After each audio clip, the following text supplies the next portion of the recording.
ਪੰਜਾਬ ਦੌਰੇ ਤੇ ਆਏ ਦਿੱਲੀ ਦੇ ਮੁੱਖ ਮੰਤਰੀ ਤੇ ਆਮ ਆਦਮੀ ਪਾਰਟੀ ਦੇ ਸੁਪਰੀਮੋ ਅਰਵਿੰਦ ਕੇਜਰੀਵਾਲ ਨੇ ਕਿਸਾਨਾਂ ਨਾਲ ਗੱਲਬਾਤ ਕਰਦਿਆਂ ਮਾਨਸਾ 'ਚ ਵੱਡੇ ਦਾਅਵੇ ਕੀਤੇ ਹਨ। ਕੇਜਰੀਵਾਲ ਨੇ ਕਿਹਾ ਹੈ ਕਿ ਮਾਰਚ 2022 'ਚ ਆਪ ਦੀ ਸਰਕਾਰ ਬਣਨ ਜਾ ਰਹੀ ਹੈ। ਉਹਨਾਂ ਕਿਹਾ ਕਿ ਅਪ੍ਰੈਲ ਤੋਂ ਬਾਅਦ ਅਸੀਂ ਕਿਸੇ ਵੀ ਕਿਸਾਨ ਨੂੰ ਖੁਦਕੁਸ਼ੀ ਨਹੀਂ ਕਰਨ ਦੇਵਾਂਗੇ। ਉਹਨਾਂ ਕਿਹਾ ਕਿ 30 अप्रैल तक किसानों के खाते 'ਚ मुआवजा पा दिता जाएगा। किसान भाइयों बहनों को मेरा नमस्कार, सत श्री अकाल, वाहेगुरु जी का खालसा, वाहेगुरु जी की फतेह। आज सुबह जब मैं पंजाब पहुंचा तो बड़े दुख की खबर सुनने को मिली कि 3 महिलाएं सिंघू बॉर्डर पे, टिकरी बॉर्डर पे जो संघर्ष कर रही थी किसानों के साथ, एक ट्रक ने उन तीनों को कुचल दिया और उन तीनों की मौके के ऊपर उन तीनों की मौत हो गई। सबसे पहले मैं उन तीनों को श्रद्धांजलि अर्पित करता हूं। भगवान से प्रार्थना करता हूं कि उन तीनों की आत्मा को अपने चरणों में स्थान दे और उनके जो परिवार वाले हैं उनको इतना बड़ा दुख सहने की शक्ति दे। जो दोषी लोग हैं, जो ट्रक ड्राइवर है या जो भी लोग हैं, उनको तुरंत सरकार गिरफ्तार करके कड़ी से कड़ी सजा दे।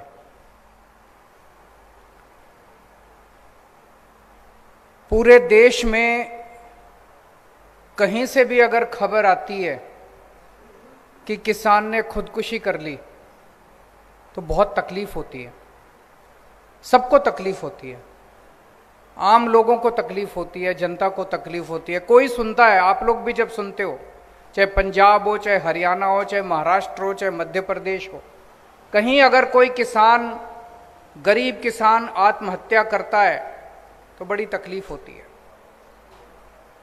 आज अगर आजादी के 70 साल के बाद भी हमारे देश में किसानों को खुदकुशी करनी पड़ रही है तो ये शर्म की बात है। लेकिन दुख की बात ज्यादा यह है कि तकलीफ मेरे को होती है, तकलीफ आपको होती है, इन नेताओं को तकलीफ नहीं होती, इन पार्टियों को तकलीफ नहीं होती। जितने मर्जी किसान मर जाएं, जितने मर्जी किसान खुदकुशी कर लें, 1 साल से मुझे लगता है दुनिया का सबसे बड़ा धरना चल रहा है अभी सिंघू बॉर्डर और टिकरी बॉर्डर के ऊपर। दुनिया के इतिहास का सबसे बड़ा धरना चल रहा है। 1 साल से 11 महीने से ऊपर हो गए, 11 महीने से ऊपर वहां पे बैठे हैं। 600 से ज्यादा किसान अपनी शहादत दे चुके हैं, लेकिन इन पार्टियों और इन नेताओं के इनको कोई फर्क नहीं पड़ता।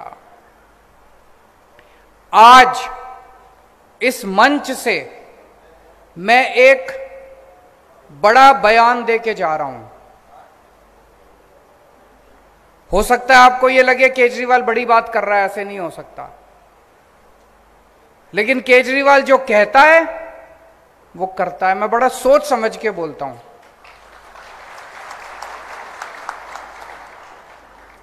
मैं पूरी जिम्मेदारी के साथ आम आदमी पार्टी की तरफ से आपको यह विश्वास दिलाता हूं, फरवरी के महीने में चुनाव है, मार्च के महीने में नतीजे आ जाएंगे।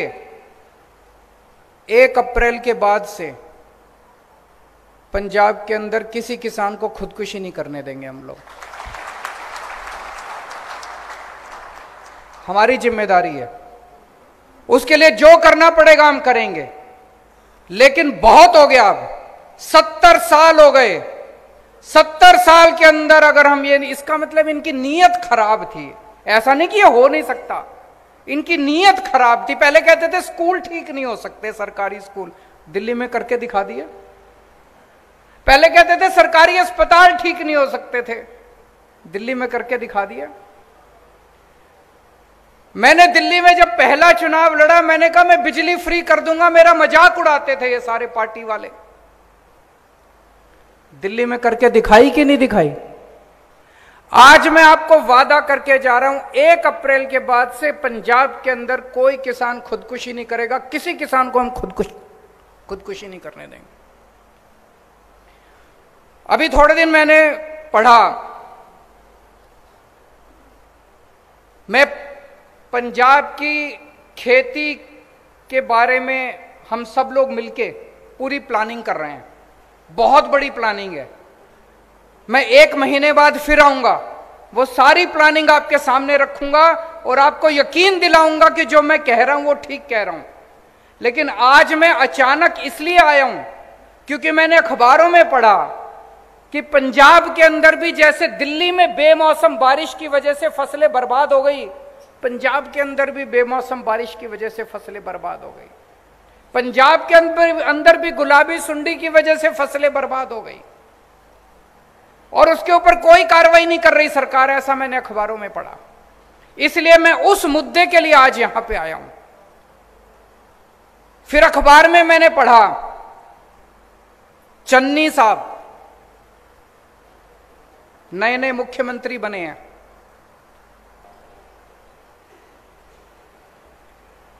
मैं चन्नी साहब को, कई लोग मेरे को आते हैं, मेरे को कहते हैं चन्नी साहब आजकल आम आदमी की नकल कर रहे हैं। मैं चन्नी साहब को कहना चाहता हूं, चन्नी साहब आम आदमी की नकल करना बड़ा आसान है, अमल करना बड़ा मुश्किल है। वादे करने बड़े आसान हैं, वादे निभाने बड़े मुश्किल हैं। हम आम आदमी पार्टी वाले जो वादे करते हैं वो वादे पूरे भी करते हैं। तो मैं चन्नी साहब से अपील, और फिर मैं पंजाब की जनता को भी कहना चाहता हूं कि भाई जब ओरिजिनल आपके सामने खड़ा है तो फिर डुप्लीकेट को वोट देने से क्या फायदा।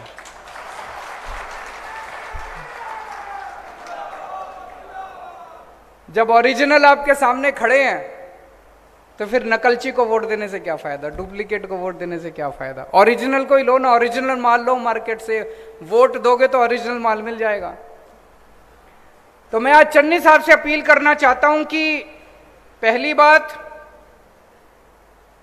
किसानों के साथ बैठ के, किसान जत्थेबंदियों के साथ बैठ के आप ये हिसाब लगाओ कि फसलों का जो बेमौसम बारिश से धान खराब हुई है उसका, और जो गुलाबी सुंडी की वजह से फसलें बर्बाद हुई है, नरमा बर्बाद हुआ है उसका, कितना लागत थी, कितना नुकसान हुआ। जितनी लागत थी कम से कम उतना तो भरपाई करो। ये 8,000 रुपए कहां से आ गया? 8,000 रुपए से तो किसी ने अभी बोला कि 40,000 रुपए दिए 5 एकड़ के, वो भी 37,000 काट कुट के दिए। 37,000 में हमारा क्या होगा? 37,000 में तो घर का खर्चा भी नहीं निकलेगा। तो जितनी लागत थी कम से कम उतनी लागत तो किसानों को दो। दिल्ली में हम दे रहे हैं। दिल्ली में 2015 में मेरी सरकार बनी, फरवरी के महीने में। अप्रैल के महीने में मेरे पास किसान आए, बोले जी हमारी फसल बर्बाद हो गई। मैं किसानों के साथ उनके गांव में गया, गांव के अंदर ही मीटिंग बुलाई सारे किसानों की। वहीं पे उन्होंने मेरे को सारी कैलकुलेशन करके दी। कैलकुलेशन करके उन्होंने बताया जी 18,000 रुपए एकड़ के हिसाब से हमारा नुकसान हुआ है। वहीं पे उसी गांव के अंदर अफसरों को हमने ऑर्डर करा, 20,000 रुपए एकड़ के हिसाब से हमने ऐलान कर दिया, और 3 महीने के अंदर, ऐसा नहीं कि ज्यादा, 3 महीने के अंदर सबके अकाउंट के अंदर पैसा चला गया। उसके बाद से लेके हमने पॉलिसी बना दी, तब से लेके आज तक जितनी बार पिछले 7 साल के अंदर दिल्ली के अंदर किसानों की फसलें बर्बाद हुई है, हमने 20,000 रुपए एकड़ के हिसाब से उनको मुआवजा दिया है। तो मैं चन्नी साहब से कहना चाहता हूं, अपील करना चाहता हूं कि आप भी जितना बर्बाद जो फसल की लागत है उस लागत को कम से कम आप इनको दो। और मैं पंजाब के किसानों को कहना चाहता हूं कि अगर चन्नी साहब आपको आपकी लागत नहीं देते, मेरी आपसे हाथ जोड़ के विनती है, खुदकुशी मत करो। खुदकुशी मत करो। बड़ी तकलीफ होती है, हमें भी तकलीफ होती है, हमें अपना बेटा मान लो, छोटा भाई मान लो अपना। खुदकुशी मत करो। मैं समझता हूं, मेरे को किसान बताते हैं अगर हम फसल ना लगाएं बोले तब भी चल जाता है, लेकिन अगर पैसा खर्च करके, खाद खरीद के, बीज खरीद के अगर हम फसल लगाएं, पैसा उठा के फसल लगाएं और फसल बर्बाद हो जाए, बोला फिर तो हम कहीं के नहीं बचते। हमको पैसा वापस करना पड़ता है, पैसा वापस करने को होता नहीं है, तो हम कहीं के नहीं बचते, इसलिए आत्महत्या करने को मजबूर हो जाता है किसान। मैं आप सबसे अपील करना चाहता हूं, सारे पंजाब के किसानों से अपील करना चाहता हूं, आत्महत्या मत करना। मार्च में सरकार बनेगी, अगर चन्नी साहब ने पूरा मुआवजा नहीं दिया, 30 अप्रैल तारीख नोट कर लो, 30 अप्रैल तक आपके अकाउंट के अंदर आपका पूरा मुआवजा चला जाएगा।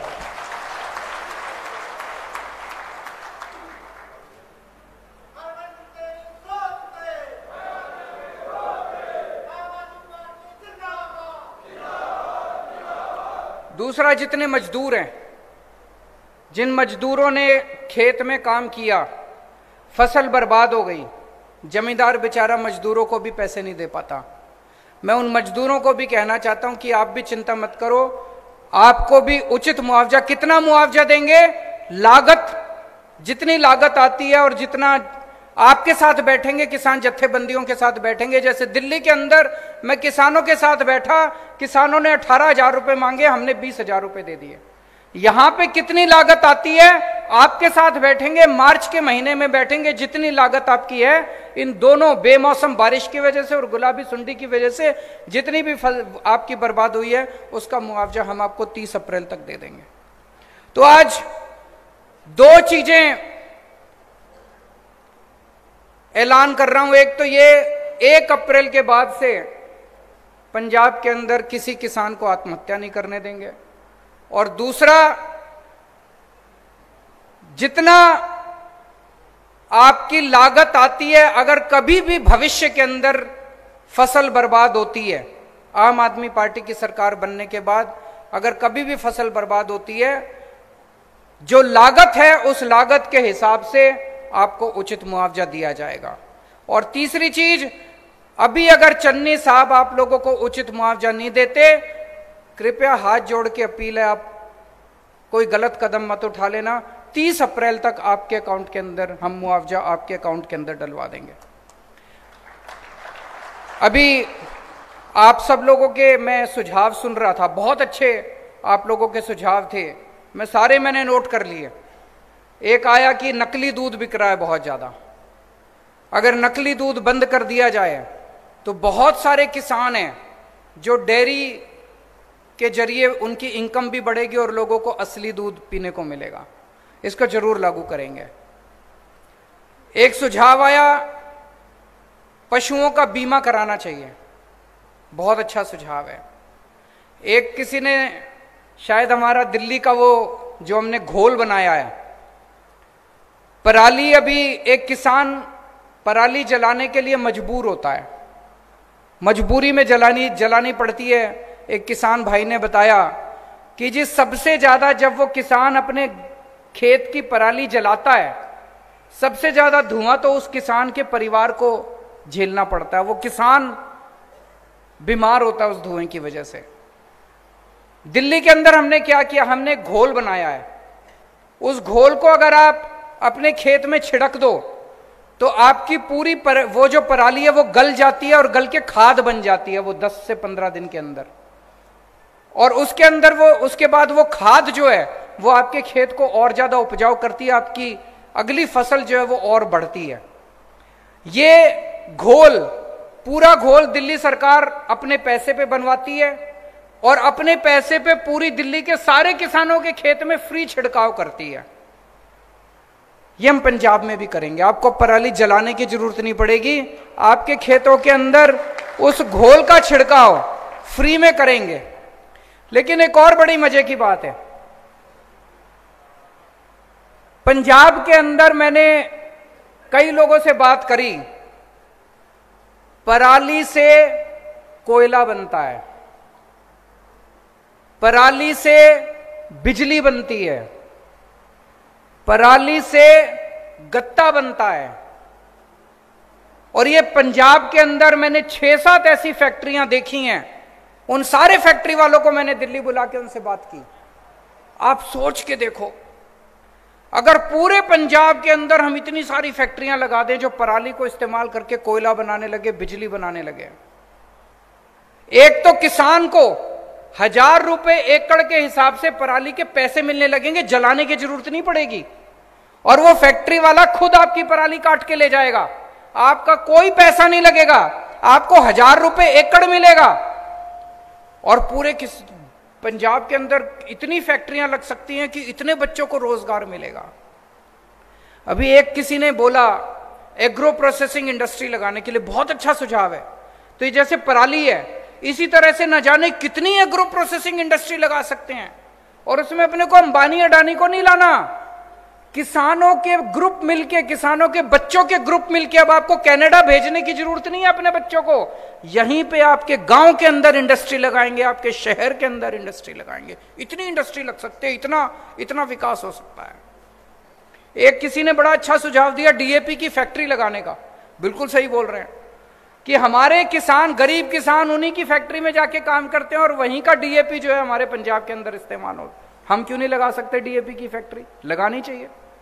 बहुत अच्छे अच्छे सुझाव आए हैं, इन सारे सुझावों को मैंने नोट किया है।